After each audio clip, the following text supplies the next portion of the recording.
सभी को मेरे प्रणाम। जय जिनेन्द्र। आज हमारा अध्यात्म उपनिषद का 40वां स्वाध्याय है और अद्भुत ये महोपाध्याय यशो विजय जी महाराज साहब विरचित ग्रंथ जो कि अध्यात्म के रहस्यों से भरा हुआ है। ऐसे ग्रंथ के स्वाध्याय के लिए मैं आदरणीय डॉक्टर चित्तू भाई शाह को आमंत्रित करता हूं और आज की स्वाध्याय की शुरुआत करने के लिए विनंती करता हूं। प्रणाम जीतू भाई। प्रणाम। महोपाध्याय यशो विजय जी विरचित अध्यात्म उपनिषद का विगत कई महीनों से हम स्वाध्याय कर रहे हैं। अध्यात्म के विषय में यह ग्रंथ अत्यंत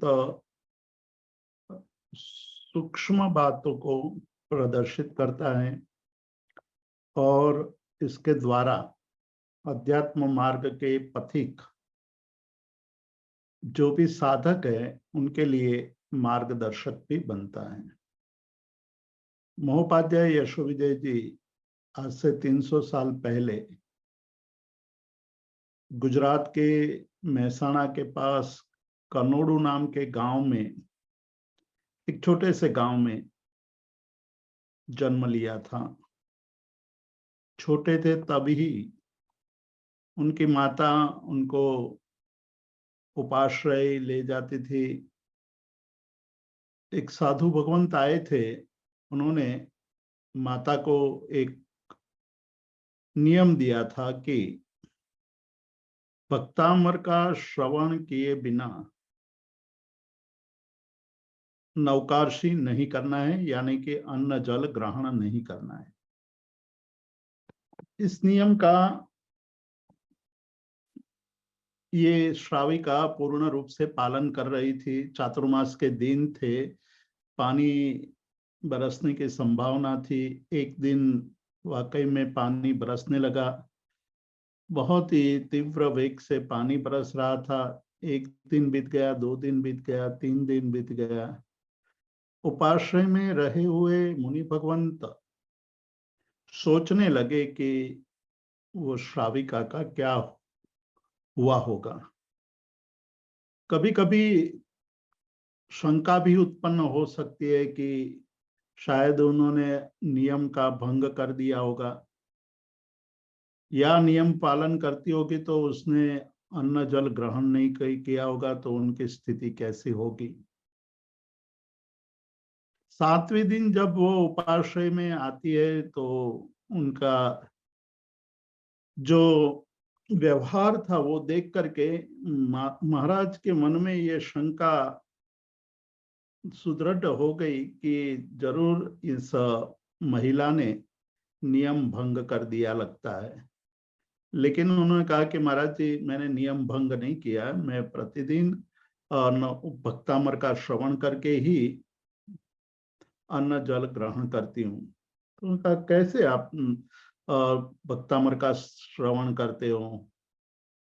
तो उन्होंने कहा कि ये मेरा छोटा बेटा है, मैं उनको लेकर आई हूँ, जो पूरा भक्तामर उनको याद है।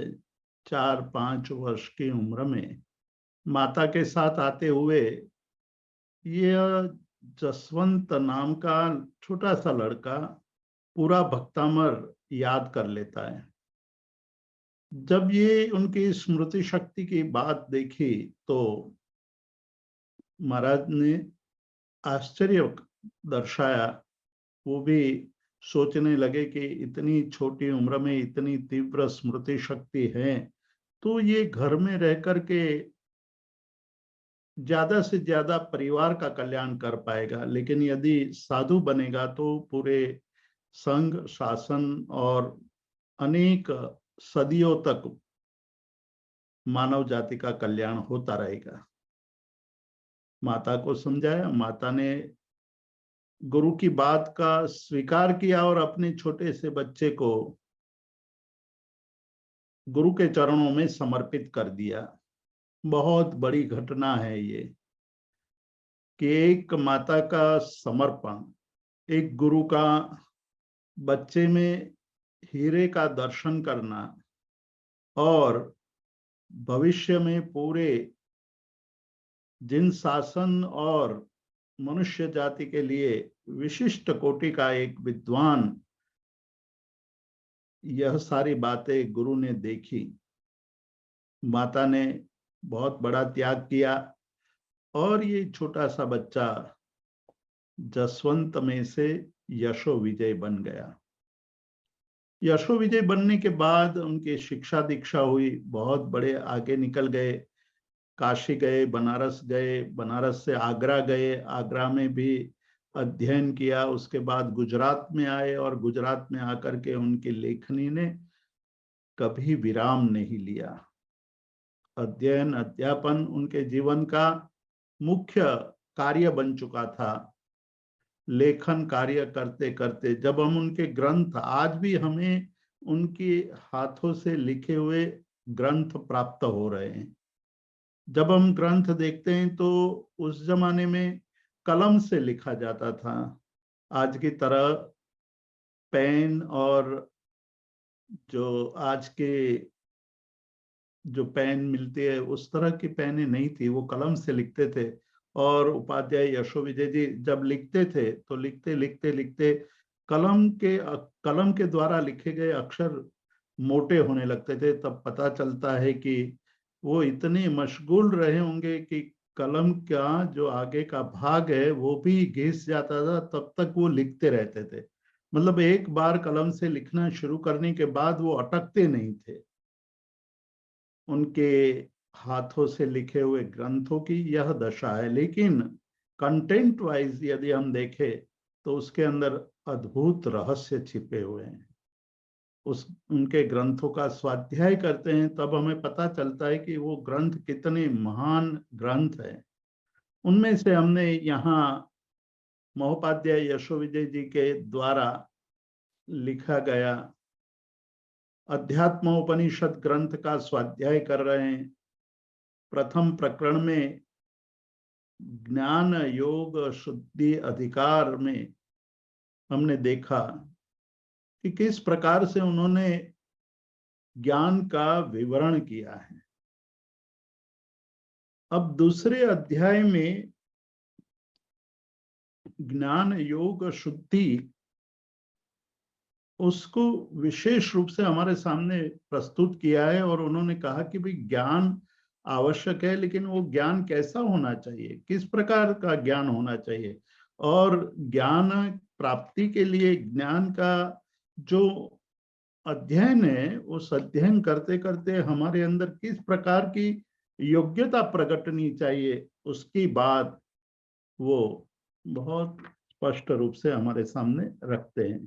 तो आज जब हम, पहले हमने काफी बात कर चुके हैं, आज हम उसमें आगे बढ़ेंगे। वो साधक के जीवन के अंदर उनकी योग्यता के विषय में, उनके अलग अलग प्रकार की स्थिति के विषय में बहुत बात करते हैं कि गंभीर ग्रंथ वो सबके लिए नहीं होते हैं। उनकी प्रज्ञा जब तक एकदम गंभीर नहीं बन जाती तब तक विशिष्ट कोटि के ग्रंथ उनको पढ़ाए नहीं जाने चाहिए। ये बहुत ही बड़ी बात कह रहे हैं। उपनिषद ज्ञान रहस्यात्मक ज्ञान है। भारतीय परंपरा में यह बहुत प्राचीन काल से चला रहा है कि गुरु अपने शिष्य की योग्यता को हमेशा तराशते थे, उसकी परीक्षा करते थे और परीक्षा करने के पश्चात ही उनको उनकी योग्यता के अनुसार ज्ञान प्रदान करते थे, उनको शिक्षा देते थे, उनको शास्त्रों के रहस्य बताते थे। सबसे बड़ा दृष्टांत हमारे पास है स्थूलिभद्र का। आर्यभद्र बाहु स्वामी के पास स्थूलिभद्र जब पूर्व का ज्ञान प्राप्त करने के लिए पहुंचे थे तब उनके साथ और अनेक साधु भी थे। विद्वान साधु थे, स्मृतिवान साधु थे, बहुत ज्ञान को याद रखे ऐसी स्मृति वाले साधु थे, उसमें सबसे श्रेष्ठ स्थूलिभद्र थे या स्थूलभद्र थे। पढ़ते पढ़ते पढ़ते 10 पूर्व का अध्ययन हो चुका था। एक दुर्घटना हो गई जब उनकी बहनें स्थूलिभद्र को वंदन करने आई। गुरु महाराज के पास पहुंचते हैं, कहते हैं कि हमारे भाई कहाँ है, हम वंदन करने आए हैं। सातों बहनें ने दीक्षा ली थी। दीक्षा लेकर के आराधना करते हुए अपनी भाई को वंदन करने आई हुई गुरु के पास पहुंची है। गुरु ने कहा कि आप सीधे चले जाओ, वहां एक वृक्ष है, उस वृक्ष के नीचे तुम्हारा भाई स्वाध्याय कर रहा है। ये सातों बहनें वहां जाने लगी। दूर से स्थूलिभद्र को अंदाज आ गया कि बहनें आ रही हैं। उनके मन में ये विचार आया कि मैं अपनी बहनों को अपनी विद्या का चमत्कार दिखाऊं, उनको भी आश्चर्य होगा कि मैंने कैसी कैसी विद्या प्राप्त कर ली है। तो उन्हें रूप परिवर्तन करके सिंह का रूप धारण कर लिया। जब नजदीक आती है बहनें, तब वो सोचती है कि हमारा भाई तो यहाँ है नहीं, यहाँ तो सिंह खड़ा हुआ है। अति स्नेह खलु प्रेम शंकी, कालिदास अपने ग्रंथों में लिखते हैं कि जब स्नेह अति होता है तब जो इच्छा होती है वो पूर्ण नहीं होती, तो उसी वक्त मन में अशुभ विचार उत्पन्न होता है। बहनें सोचने लगी कि क्या ये सिंह ने हमारे भाई को मार डाला होगा, उनको खा गया होगा, क्या हुआ होगा। थोड़ी देर डर करके वापस लौटी, गुरु महाराज के पास पहुंची। गुरु महाराज ने कहा कि नहीं नहीं, तुम डरो मत, वही है तुम्हारे भाई, फिर से जाओ, वहीं आपको आपके भाई मिलेंगे।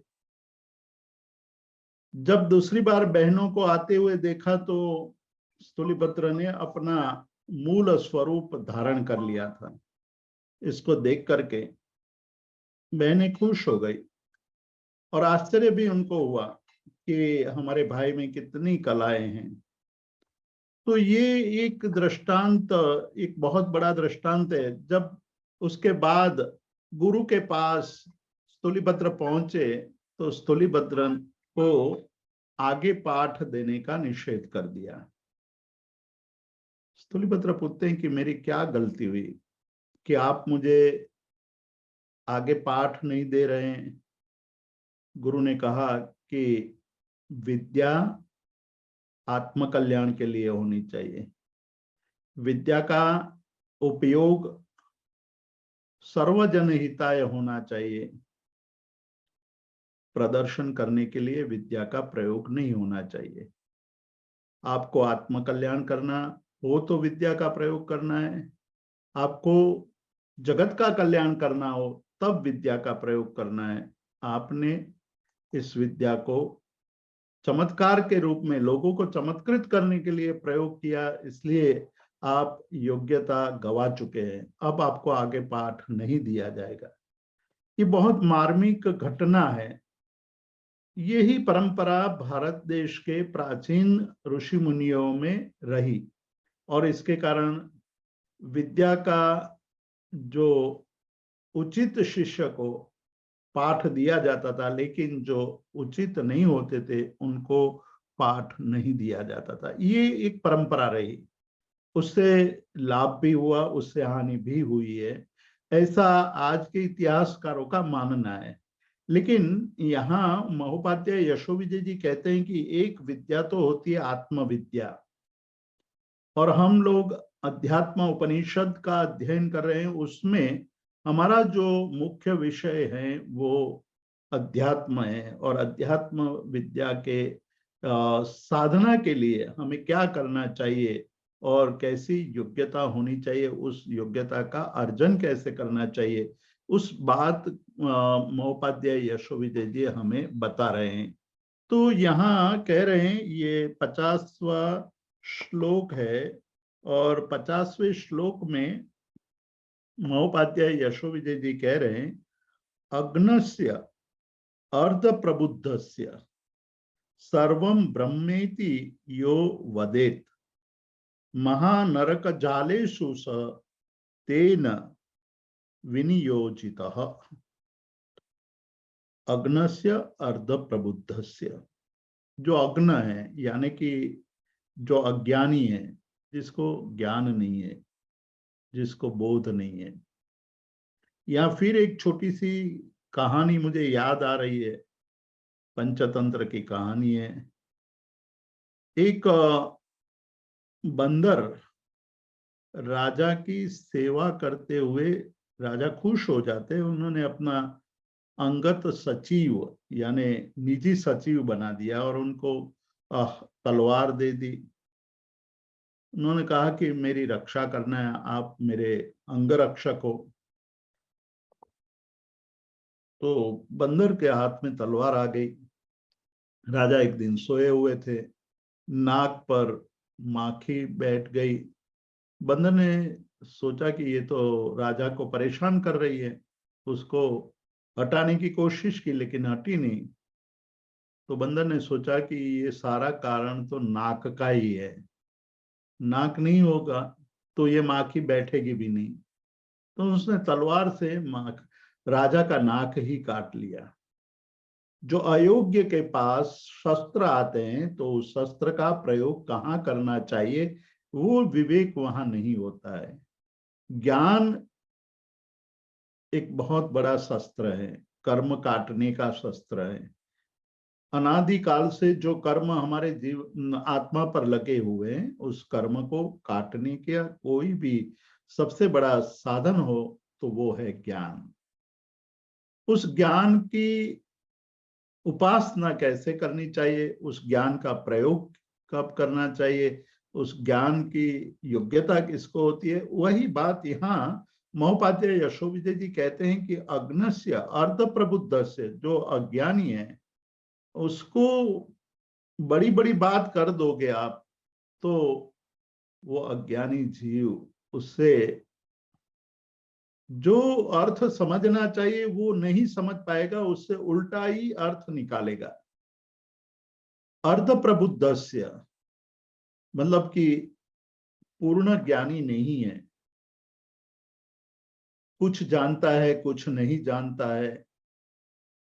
संस्कृत में एक उक्ति है, उस श्लोक में कहा गया है कि आधा घड़ा होता है पानी का, आधा भरा हुआ घड़ा होता है, वो बार बार वो पानी गिराता है, लेकिन पूर्ण भरा हुआ घड़ा वो कभी भी पानी गिराता नहीं है। कहने का मतलब है कि जो अर्ध प्रज्ञ हैं या अर्ध प्रबुद्ध है उनको अपने ज्ञान का अहंकार बहुत होता है, जबकि पूर्ण ज्ञानी को ज्ञान का अहंकार होता नहीं है। वो कभी ये नहीं कहता है कि मेरे पास इतना ज्ञान है, मैं इतना ज्ञानी हूं, मैं ये जानता हूं, मैं वो जानता हूं, वो कभी कहेगा नहीं। तो यहाँ महोपाध्याय यशोविजय जी कहते हैं कि जो शास्त्रों के रहस्य हैं वो रहस्य किसको बताना चाहिए। आप गुरु हैं, गुरु के सारे आप कर्तव्य निभा रहे हैं, तथापि आपको ज्ञान देते वक्त योग्यता का भी ध्यान रखना है। अयोग्य को गंभीर विद्या नहीं देनी चाहिए, उनको पहले योग्य बनाना चाहिए। यहाँ एक दृष्टांत दिया है, महोपाध्याय यशोविजय जी कहते हैं कि अग्नस्य अर्ध प्रबुद्धस्य मतलब जो अग्न है और अर्ध प्रबुद्ध है, आधा आधा ज्ञानी है, अर्ध विदग्ध है, सर्वम ब्रह्म इति यो वदेत मतलब शास्त्र का रहस्य है कि सर्वम इदम ब्रह्म, ये सारे ब्रह्म है, मतलब कि परम तत्व है, सब कुछ परम तत्वमय है।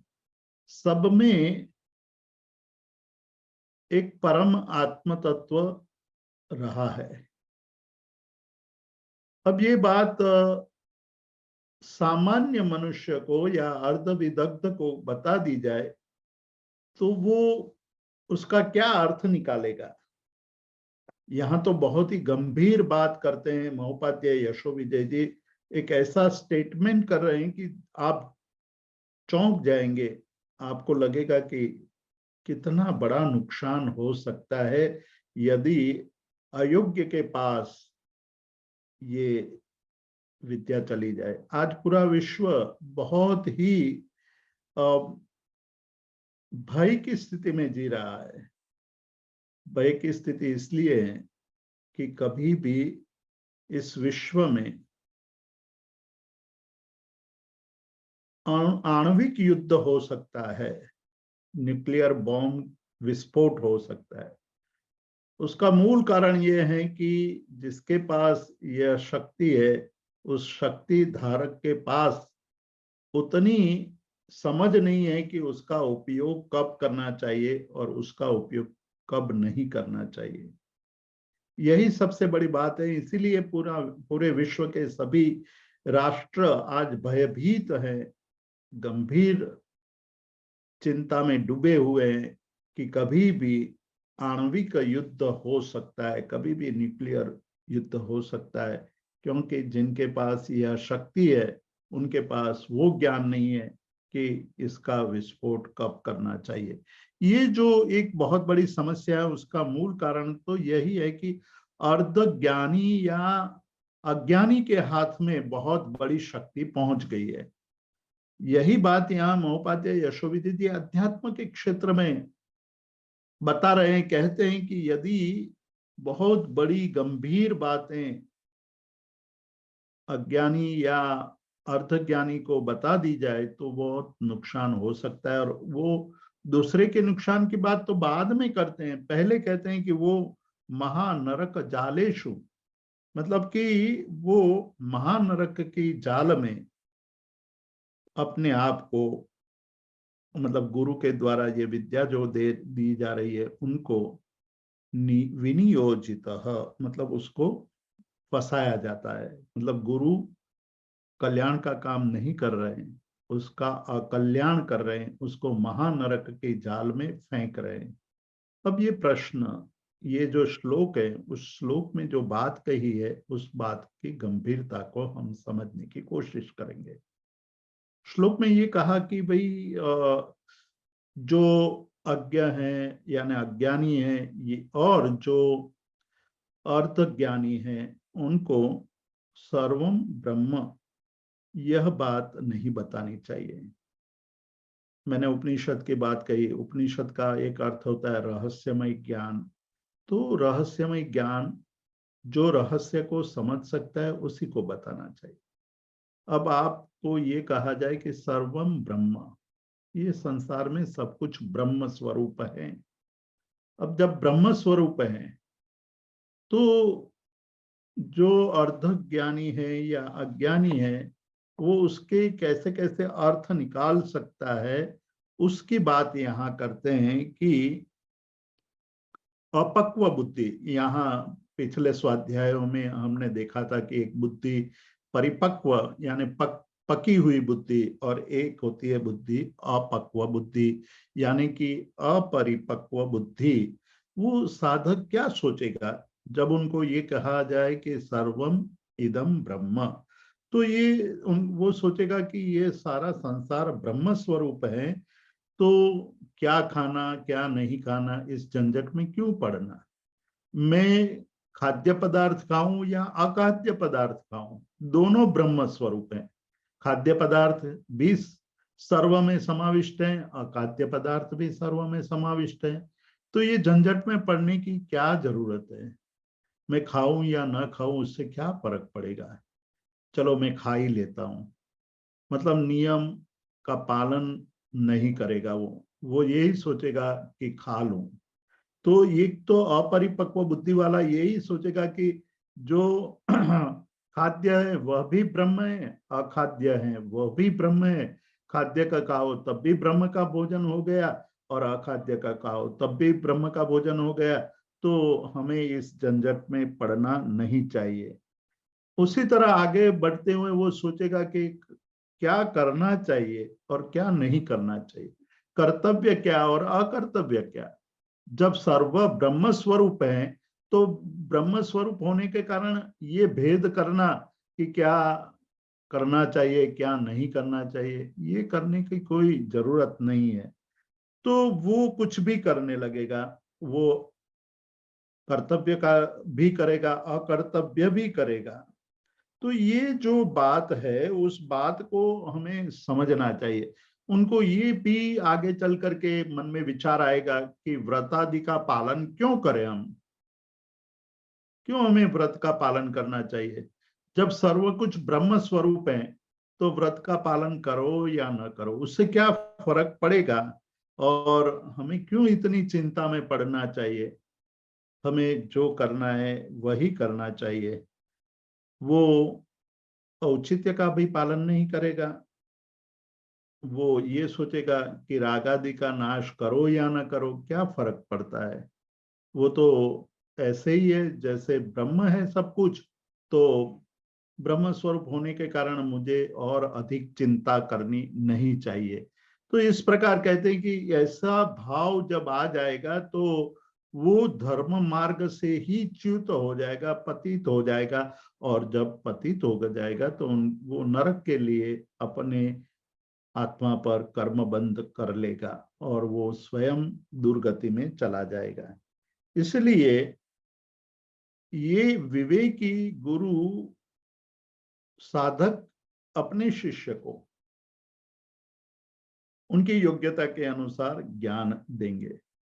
तो प्रश्न ये उठता है कि जो अर्ध विदग्ध यानी आधा ज्ञानी है उसको पढ़ाने के लिए क्या करना चाहिए, कैसे पढ़ाना चाहिए, उसकी अज्ञानता का नाश कैसे करना चाहिए, उसकी बुद्धि की परिपक्वता कैसे लानी चाहिए, किस प्रकार से उसको शिक्षा देनी चाहिए।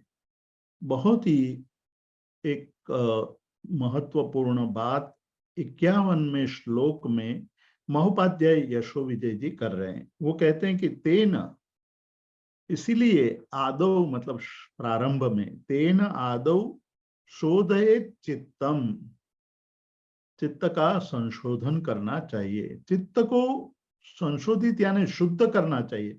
शुद्ध का मतलब है पवित्र करना चाहिए। पवित्रता का मतलब है उसमें जितने भी विकार हैं, चित्त में जितने भी विकार है उस विकार को नष्ट कर देना चाहिए। जब अर्धविदग्ध को धर्म का अर्थ समझाया जाता है, धर्म यह कहता है कि भाई हमें सबके साथ समान व्यवहार करना चाहिए, सबके साथ मैत्री भाव रखना चाहिए। तो वो ये सोचेगा, अर्धविदग्ध है, वो ये सोचेगा कि भाई मैं तो किसी के साथ लड़ता नहीं हूँ, किसी के साथ झगड़ता नहीं हूँ, मैं सबका ध्यान रखता हूँ, मैं प्राणियों को भी प्यार करता हूँ, तो मुझे धर्म करने की जरूरत नहीं है। धर्म का कहना भी यही है, मैं जो करता हूँ वो भी धर्म है, तो मुझे धर्म को विशेष रूप से आचरण करने की आवश्यकता नहीं है। इस प्रकार का मन में भाव आने लगता है। इसीलिए यहाँ कहते हैं तेन आदौ, इस प्रकार के मन में विकार उत्पन्न न हो जाए, मन विचलित न हो जाए, मन अन्यत्र चला न जाए, उसके लिए प्रारंभ में, सबसे प्रारंभ में चित्त को शुद्ध करना चाहिए, चित्त को पवित्र बनाना चाहिए, मन को पवित्र विशुद्ध बनाना चाहिए। मन में जो जो विकार उत्पन्न हुए हैं या विकार पड़े हुए हैं उसको दूर करना चाहिए। अब यहाँ हमारे मन में एक प्रश्न उठ सकता है कि किसी को दुखी ना करना, किसी को ये ना करना, वो ना करना, तो उसमें कौन सी गलत बात है। वो भी तो धर्म है ही है, धर्म का आचरण हो ही रहा है। तो कहा कि वो एक व्यवहार के रूप में धर्म हो रहा है, लेकिन जब आचरण में वो कार्य करेगा, आचरण करेगा, तो उनके मन में आएगा कि मैं कुछ भी खाऊं, मैं कुछ भी करूं, परंतु मेरा व्यवहार तो शुद्ध है, इसलिए मुझे कुछ भी खाने में, कुछ भी करने में कोई बाधा नहीं होनी चाहिए। तो ये विकार उत्पन्न होता है। वो अपनी इच्छा के अनुसार, अपने मन के अनुसार भोग सुख भोगेगा, लेकिन धर्म आराधना नहीं करेगा। उनकी इच्छा, उनके मन में जो धारणा पड़ी है, उस धारणा के अनुसार ही धर्म करेगा। तो यहाँ महोपाध्याय यशो विजय जी कहते हैं कि इसलिए आदि में, प्रारंभ में साधक को सबसे पहले शोधयेत चित्तम, उनको चित्त का संशोधन, चित्त को पवित्र करना चाहिए। कैसे? तो कहते हैं कि सद्विकल्प ही व्रतादि भी, सद्विकल्प यानी कि सद्विकल्प रूप व्रत आदि के द्वारा।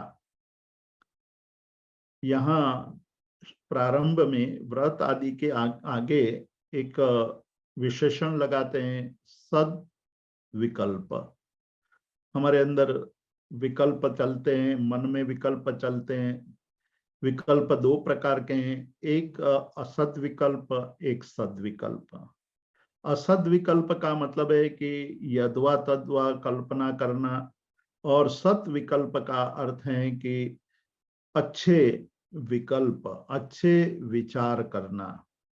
अब अच्छे विचार कैसे आएंगे? उसके लिए कहा कि व्रतादि भी, व्रतों का पालन करके, यानी कि अहिंसा का पालन करना, सत्य का पालन करना, अचौर्य का पालन करना, ब्रह्मचर्य का पालन करना और अपरिग्रह का पालन करना। जब मन में ये पांचों व्रतों का निरंतर पालन होता जाएगा, तो ये जो हमारा मन है वो सद्विकल्प करने लगेगा। तो चित्त को शुद्ध करने के लिए यशो विजय जी महाराज यहाँ हमें एक प्रेरणा देते हैं कि प्रारंभ में व्रत आदि भी तो हमने एक व्रत ही लिया, व्रत के साथ साथ और भी आदि शब्द से हमें लेना है। आदि शब्द से हम और चिंतन करेंगे कि हमारा जो विकल्प, हमारी जो विकल्प बुद्धि है, विकल्प मन में आते रहते हैं, वो विविध प्रकार के विकल्प आते हैं। असद विकल्प भी मन करता रहता है, और असद विकल्प से मुक्त होना है, सद्विकल्प करना है। सद्विकल्प करने के लिए व्रतादि का पालन करने की बात कही है। तो व्रतादि का पालन का अर्थ है कि हम ये व्रत, अहिंसा आदि व्रतों का पालन करें। आदि शब्द से हम चार भावनाओं से मन को विशुद्ध बनाए, मैत्री, प्रमोद, करुणा और मध्यस्थ भाव से हमारे चित्त को शुद्ध बनाए। हमारे मन में क्रोध, मान, माया, लोभ जो पड़ा हुआ है, चार कषाय, उनको जीतने के लिए क्षमा, सरलता, नम्रता और संतोष का हम पालन करें। साथ साथ व्रत से उपवास आदि बातें भी कही है। अब ये क्यों कहा होगा? व्रत का अर्थ हमें उपवास भी क्यों लेना चाहिए? तो यहाँ हमारा जो शरीर है, वो शरीर की एक प्रकृति है। शरीर के अंदर जब विजातियों के प्रति आकर्षण पैदा हो जाता है, तब वो हमेशा विजातीय को मन में भोगने की इच्छा रखता है। अब जब विजातीय को भोगने की इच्छा अंदर से पैदा हो जाती है, तो उसका संयम करना मुश्किल हो जाता है। तो उस संयम के लिए उपवास आदि, इसलिए कहा है कि व्रत का जो पालन है, उपवास आदि का पालन है, वो हमें वासनाओं से मुक्त करता है। मतलब जितने आप व्रत आदि का पालन करते जाओगे, व्रत आदि का जीवन में अभ्यास करते जाएंगे, उतना ही हमारे जीवन में अन्य पदार्थों को भोगने की जो तीव्र आकांक्षा, तीव्र इच्छा, तीव्र कांक्षा होती है, उस पर विजय प्राप्त कर सकते हैं। तो इसलिए साधना के क्षेत्र में हमारे मन में ये जो आकर्षण पड़ा हुआ है उस आकर्षण को नष्ट करना है। उस आकर्षण को नष्ट करके परम तत्व के प्रति समर्पित होने का भाव, उसको पाने का भाव ही मन में रहना चाहिए, तभी हम साधना के क्षेत्र में आगे बढ़ सकते हैं। अन्यथा हमने देखा कि चित्र और संभूति मुनि, जो दो बहुत बड़े मुनि थे, तो जब संयम ग्रहण कर लिया, बहुत साधना की, बहुत ही उन्होंने तपश्चर्या की और अंत में अनशन ले लिया। तो अनशन लेने के बाद वो जब अनशन लेकर के सोए हुए थे, उस वक्त राजा की बेटी वहां आती है, उनको वंदन करती है और झुकती है, तो उनके बाल भी वो एक मुनि के पैर को छूते हैं। जब मुनि के पैर को छुआ तो मुनि को ये लगा कि इतने कोमल बाल होते हैं, मैंने तो कभी कल्पना भी नहीं की। और उन्होंने उसी वक्त निदान किया कि मेरे व्रत से मुझे यदि कोई फल मिलने वाला हो तो भविष्य में मैं ऐसे स्त्री रत्न को प्राप्त करूं। ये विकार हो गया। इतनी बड़ी तपश्चर्या करने के बाद भी मन को निर्विकार बनाए रखने में वो कामयाब नहीं हुए। तो इसलिए यहाँ कहते हैं कि व्रत आदि के द्वारा मन में जो विकार पड़े हैं उसको शुद्ध करना चाहिए। तो यहाँ उन्होंने और दूसरी पंक्ति में स्पष्टता भी कर दी कि यद कामादि विकाराणाम प्रतिसंख्यान नाश्यता। प्रतिसंख्यान, अब कामादि जो विकार है, मन में कामना पड़ी हुई है, मन में वासना पड़ी हुई है, मन में अन्य पदार्थों के प्रति आकर्षण पड़ा हुआ है, वो प्राप्त करने के भाव पड़े हैं। बाहर से बहुत बड़े धार्मिक दिखाई देते हैं, लेकिन मन के अंदर क्या पड़ा है वो तो केवल ही भगवान जानते हैं या खुद जानते हैं। हमें खुद पता होता है कि हम कितने पवित्र हैं, कितने अपवित्र हैं, हमें पता नहीं है, ऐसा नहीं है। और ज्ञानी जो केवली भगवंत है वो भी जानते हैं कि इनकी स्थिति कैसी है। लेकिन यहाँ साधक के लिए जो उपदेश दे रहे हैं, साधक के लिए एक साधना का मंत्र दे रहे हैं, बहुत बड़ा मंत्र दे रहे हैं। कह रहे हैं कि प्रतिसंख्यान नश्यता, कि प्रतिसंख्यान यानी विपरीत, ये प्रतिपक्ष, प्रति मतलब विपरीत और संख्यान मतलब बुद्धि, प्रतिपक्ष बुद्धि। प्रतिपक्ष बुद्धि का अर्थ है कि जब भी मन में विकार उत्पन्न होता है तो उसको प्रतिपक्ष बुद्धि से जीत लेना चाहिए। यह बात पतंजलि ने योग सूत्रों में भी कही है कि जब विकार हमें परेशान करे तब प्रतिपक्ष बुद्धि से उसको जीत लेना चाहिए। प्रतिपक्ष बुद्धि का मतलब है उनके विपरीत, उनके जो उल्टा है उसी को मन में सोचना चाहिए। तो प्रतिपक्ष बुद्धि का अर्थ है कि जैसे हमारे मन में ये भाव पैदा हो जाए कि मैं ये प्राप्त कर लूं, तो उस वक्त ये सोचिए कि ये प्राप्त करने के बाद क्या मुझे संतोष मिल जाएगा, मैं तुष्ट हो जाऊंगा, नहीं हो पाऊंगा। तो मुझे और पाने की इच्छा होगी, और भी मिल जाएगा तो भी मुझे संतोष नहीं होगा, मैं और उससे अधिक पाने की कोशिश करूंगा, तो उसका तो अंत ही नहीं है। तो मुझे संतोष धारण करना चाहिए। और इस संसार में बहुत सारे लोग हैं जिन्होंने संतोष से अपने जीवन को सुखी बना लिया, और जो असंतोषी है वो जगत के सर्वश्रेष्ठ सत्ताधीश धनिक धनवान हो जाने के बाद भी सुखी नहीं होते हैं। सुखी होने की चाबी तो संतोष में पड़ी हुई है। तो प्रतिसंख्यान बुद्धि वो नश्यताम, किसको नाश कर देता है? प्रतिसंख्यान बुद्धि। यहाँ ये स्वयं मन में इस प्रकार के विचार करने की कला हमें सीख लेनी चाहिए कि जब भी मन में विकार उत्पन्न होता है, जब भी मन में कुछ भोगने की भावना उत्पन्न होती है, जब भी मन में कोई पाने की इच्छा प्राप्त होती है, तो उसके विरोधी प्रतिपक्षी विचार, और वो प्रतिपक्षी विचार हमारे जीवन को उस विकारों से मुक्त कर देता है।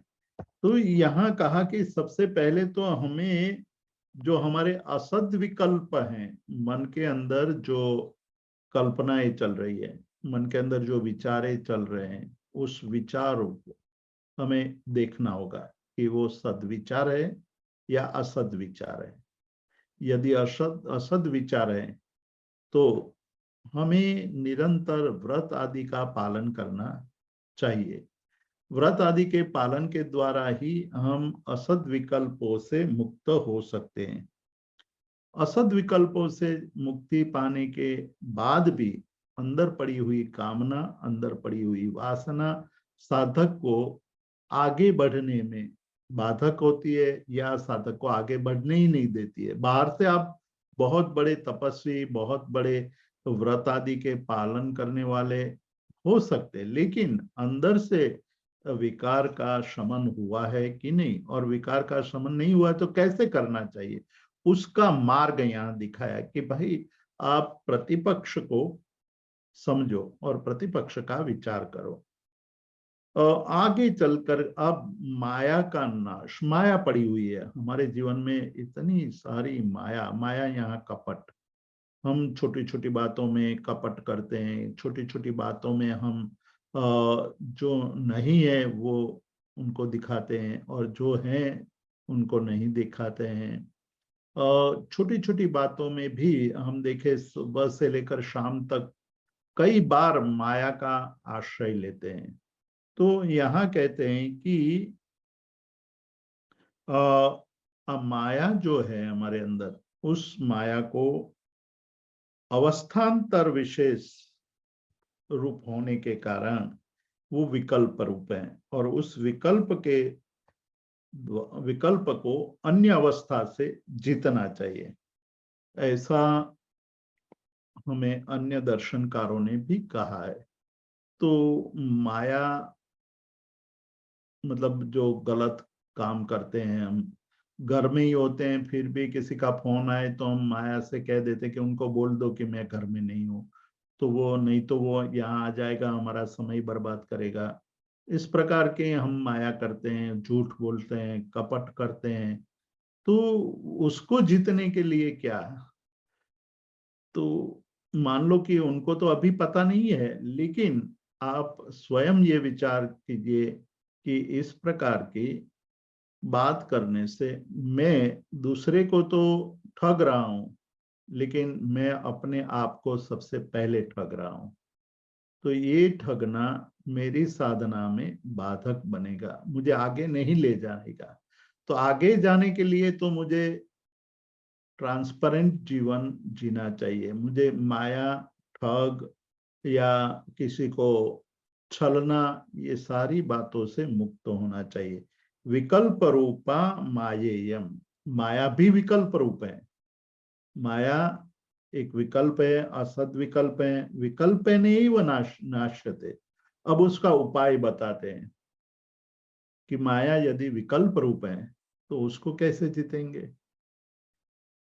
आप एक छोटी सी घटना लीजिए कि आप पैदल कहीं जा रहे हैं, बहुत प्राचीन काल की बात को आप कल्पना कीजिए कि आप प्राचीन काल में पैदल जा रहे हैं। उस जमाने में चप्पल जूता कुछ नहीं थे, आप नंगे पैर जा रहे हैं। नंगे पैर जा रहे हैं तो पैर में एक कांटा घुस जाता है, चुभता है, आप आगे नहीं बढ़ रहे सकते हो।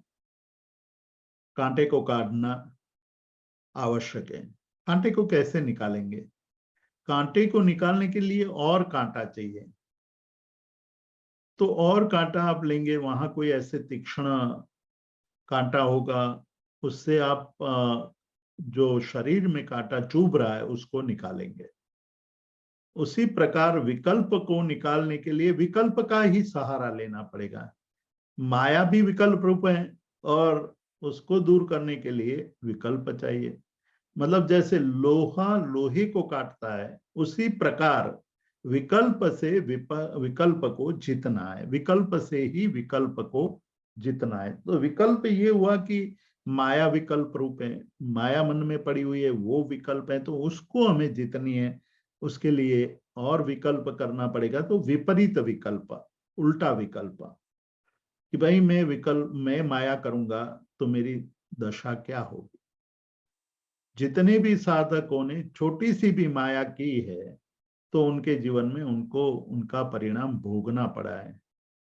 मैं ये जो माया का मार्ग ले रहा हूं या माया कर रहा हूं, उससे मुझे क्या मिलेगा? उससे मैं स्वयं अपने आप को नुकसान कर रहा हूं, मैं स्वयं अपने आप को पीड़ा दे रहा हूं, स्वयं अपने आप को दुखी कर रहा हूं। ये एक विकल्प हुआ, एक विकल्प माया का, दूसरा विकल्प इसका। ये दोनों में से जब हम दूसरा प्रतिपक्ष विकल्प को अभ्यास करके जीवन में अपनाएंगे, तो वो जो माया रूपी विकल्प है वो नष्ट हो जाएगा, माया रूपी विकल्प वहां टिकेगा नहीं। तो यहाँ कहते कि विकल्प रूपा मायेयम, ये जो माया है वो विकल्प रूप है। विकल्पेनैव नाश्यते, विकल्प से ही उसका नाश हो सकता है। अवस्थान्तर भेदेन, अभी तो मैं मतलब दूसरे को ठग लूंगा, दूसरे को मैं ये बता दूंगा कि भाई मैंने आपको कैसे मेरे से दूर रखा, या मैंने कैसी बातें कही कि जो आप मेरे तक नहीं पहुंच पाए। इस प्रकार से अपनी इच्छित बात को साध लेंगे। लेकिन बाद में भविष्य में जब वो कर्म उदय में आएगा, तो आपको दुखी होना पड़ेगा। तो अवस्थान्तर भेदे न, अवस्थान्तर भेद के द्वारा उसको जीतना चाहिए। ऐसा चोक्तम परैरपि, अन्य दर्शनकारों ने भी यही बात कही है कि हमारे अंदर जो विकल्प पड़े हैं, असद विकल्प हैं, असद विकल्प को दूर करना है। अब ये गंभीर बात है, ऐसा मैं बार बार कह रहा हूं।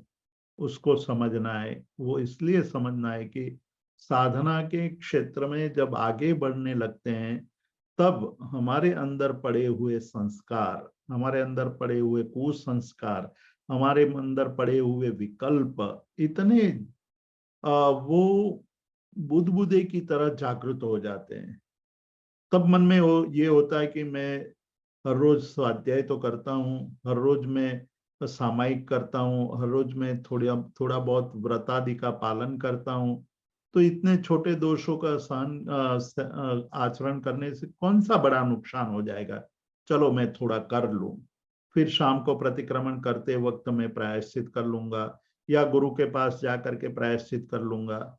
इस प्रकार के भाव पैदा होने की पूरी संभावना है।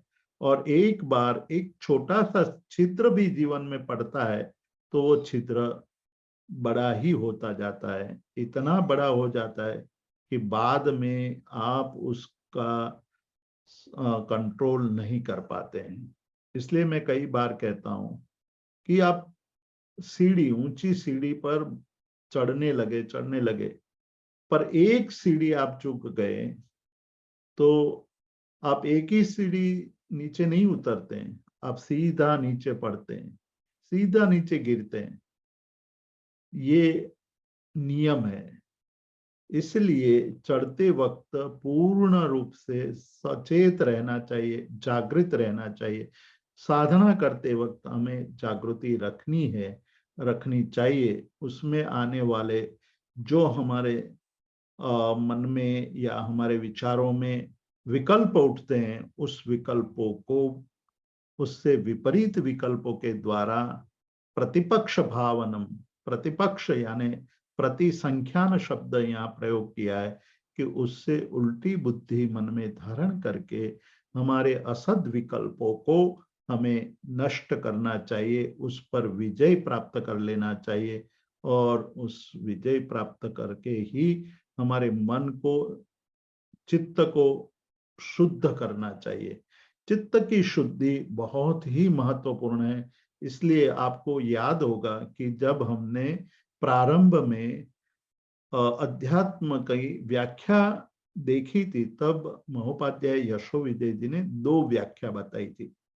एक व्याख्या थी निश्चय नहीं के अनुसार, उसमें उन्होंने ये बताया था कि अध्यात्म का अर्थ है कि आत्मानम अधिकृत्य, मतलब आत्मा को लक्ष्य में रख करके क्रिया करना, और उसमें पंचाचार चारिमा, मतलब पंचाचार का बहुत अच्छी तरह पालन करना, आत्मा को लक्ष्य में रखते हुए, वही सही निश्चय नहीं की दृष्टि से अध्यात्म है। और व्यवहार नहीं की दृष्टि से उन्होंने ये कहा था कि मैत्री आदि भावनाओं से चित्त को शुद्ध करना वह अध्यात्म है।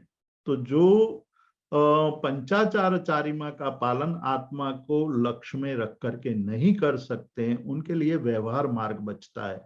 और व्यवहार मार्ग में आगे बढ़ने के लिए चित्त की विशुद्धि आवश्यक है। चित्त की विशुद्धि के लिए हमें मैत्री आदि भावनाओं को भाना है। जो प्रतिपक्ष भावनाएं हैं, मतलब असद भावनाएं, मैत्री आदि सद्भावनाएं, और उसके विपरीत जो मैत्री का है अमैत्री, द्वेष, करुणा का है हिंसा या दूसरे की हत्या कर देना, प्रमोद का अर्थ है कि दूसरे के गुणों को देख करके आनंद होना, उसका विपरीत हो जाएगा कि दूसरे के गुणों को देखकर ईर्ष्या करना, और मध्यस्थ के बात का विपरीत होगा कि मन को विचलित करते रहना।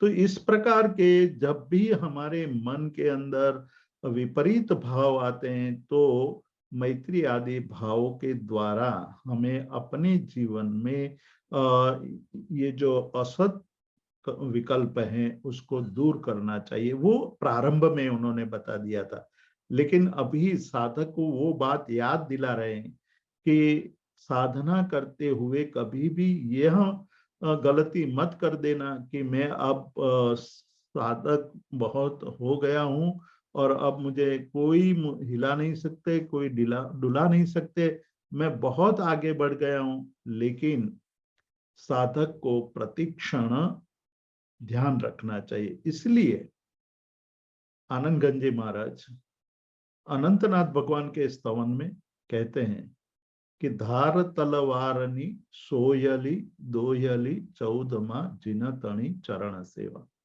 तलवार की धार पर चलना आसान है। ये क्यों कह रहे हैं? कहते हैं कि तलवार के धार पर चलना इसलिए आसान है कि आप अभ्यास करो, प्रैक्टिस करो, बार बार प्रैक्टिस करो, तो तलवार की धार पर भी चलने की कला आप प्राप्त कर लोगे। लेकिन तीर्थंकर भगवान की आज्ञा के अनुसार, यानी कि पूर्ण रूप से सजग रह करके जीवन जीना बहुत ही कठिन है। धार तलवारनी सोयली दोयली चौदमा जिन तणी चरण सेवा। मतलब जो चतुर्दश, मतलब अनंतनाथ भगवान का स्तवन है इसलिए यहाँ 14वां कहा है, लेकिन हम तो यहाँ वितराग परमात्मा के द्वारा बताए हुए पूरे मार्ग को ले रहे हैं। तो सभी तीर्थंकरों की बात यहाँ ले लेंगे। तो इसका मतलब ये है कि आप जब साधना करते हो, तो साधना करते हुए प्रतिदिन अपनी साधना का मन में विश्लेषण करते जाओ। हर रोज चिंतन करो, सुबह उठ करके शाम को सोते वक्त, कि आज मन में कैसे कैसे भाव उठे, कैसे कैसे प्रसंग में से निकला। कभी कभी हम मंदिर में जाते हैं तो बहुत तल्लीन हो जाते हैं, और फिर जब हम छुट्टी के दिन या अन्य दिनों में हम अलग अलग पार्टी में जाते हैं, वहां भी तल्लीन हो जाते हैं, पार्टी में तल्लीन हो जाते हैं। तो हमारा एक दोहरा रूप वहां दिखाई देता है। एक धार्मिकता में भी हम तल्लीन होते हैं, दूसरा हम व्यवहारिकता में भी तल्लीन होते हैं। तो वहां हमें ये नहीं समझना चाहिए कि मैं दोनों जगह पर कुशल हो गया हूं, लेकिन अभी भी बाहरी भावों में मन तल्लीन होता है, उसका मतलब है कि परमात्मा पूर्ण रूप से हमें प्रिय नहीं हुए हैं। यदि परमात्मा पूर्ण रूप से प्रिय हो गए होते, पूर्ण रूप से मैं परमात्मा की आराधना करने लगता, तो मुझे उससे भिन्न किसी भी पदार्थ में मन नहीं लगता।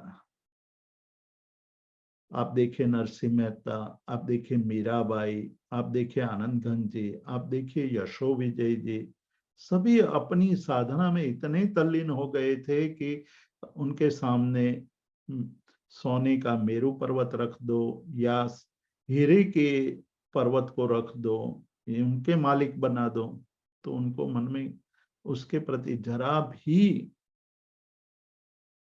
आसक्ति नहीं होती थी, जरा भी भाव पैदा नहीं होता था। कारण एक ही था कि सबसे श्रेष्ठ कोई है तो ऋषभ जिनेश्वर प्रीतम मारो, मुझे तो मेरे जीवन में सबसे प्रियतम कोई हो तो ऋषभ देव है, मतलब कि परमात्मा है। उस परमात्मा को मैंने जीवन समर्पित किया है, तो मुझे बाहर की और कोई वस्तु विचलित नहीं करनी चाहिए। और यदि विचलित हो रही है तो अपने आप को रोक करके कहिए कि कहाँ जा रहा हूं, मैं क्या कर रहा हूं, मैं जो मतलब नहीं करना चाहिए वो कर रहा हूं। और उस वक्त अपने आप को रोक करके ये कहिए कि यदि इस मार्ग में जाना है तो उपवास करना पड़ेगा, तो आपको एक वस्तु का त्याग करना पड़ेगा, मतलब अपने आप को सुदृढ़ बनाइए, बहुत ही सुदृढ़ बनाइए। जब सुदृढ़ता आती जाएगी तो पर पदार्थ आपको विचलित नहीं कर पाएंगे। यहाँ पर पदार्थ का अर्थ केवल पर पदार्थ नहीं है, पर भाव भी, मतलब कि क्रोध, मान, माया, लोभ, वासना, कामना, ईर्ष्या, मोह, अज्ञानता, ये सारे भी अपने भाव नहीं है, कर्म के द्वारा उत्पन्न हुए भाव हैं, वो भी पर भाव हैं, उससे भी मुक्त होना है। उसके लिए ही हमें व्रत यानी कि सत्य, अहिंसा, आचौर्य, ब्रह्मचर्य, अपरिग्रह, हमें मैत्री, प्रमोद, करुणा, माध्यस्थ, हमें क्षमा, नम्रता और निरअहंकार यानी कि अहंकार रहित जीवन और संतोष जैसे गुणों को जीवन में हमेशा याद रखना होगा, जिसके द्वारा हमारे मन में जो असद विकल्प हैं उस असद विकल्प पर हम विजय प्राप्त कर सकेंगे। तो ये असद विकल्प पर विजय प्राप्त करने की यहाँ चाबी बताई कि जीवन इतना, मन इतना चंचल है कि जीवन में हमें अपनी पटरी, साधना की पटरी से उतार देने के लिए मन को बहुत ज्यादा समय नहीं लगता है, क्षण वार में हमें अपनी साधना की पटरी पर से फेंक देता है वो। तो इसलिए ऐसे मन के हमेशा चौकी पहरा भर के रहना पड़ेगा, उसको विजय प्राप्त करने के लिए, उस पर विजय प्राप्त करने के लिए यहाँ एक चाबी जो बताई है वो प्रतिसंख्यान यानी कि उससे विपरीत विषय का विचार करना, चिंतन करना, वही हमें अपने जीवन में सिद्धि दिला सकता है।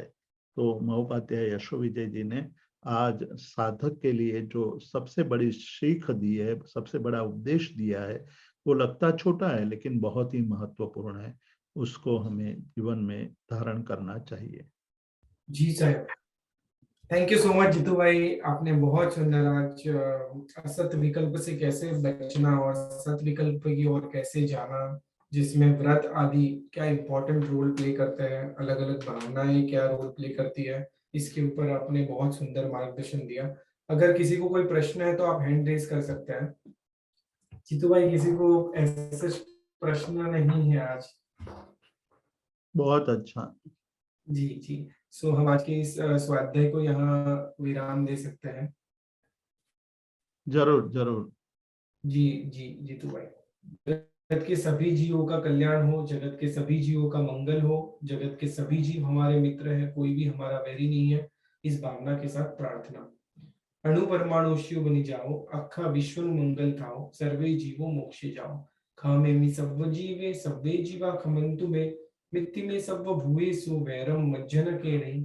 सर्वथा सो सुखी था हो, पाप ना कोई आचरो, राग द्वेषति मुक्तवने समता सौ समाचरो। सभी को मेरे प्रणाम। जय जिनेन्द्र। प्रणाम जीतू भाई। प्रणाम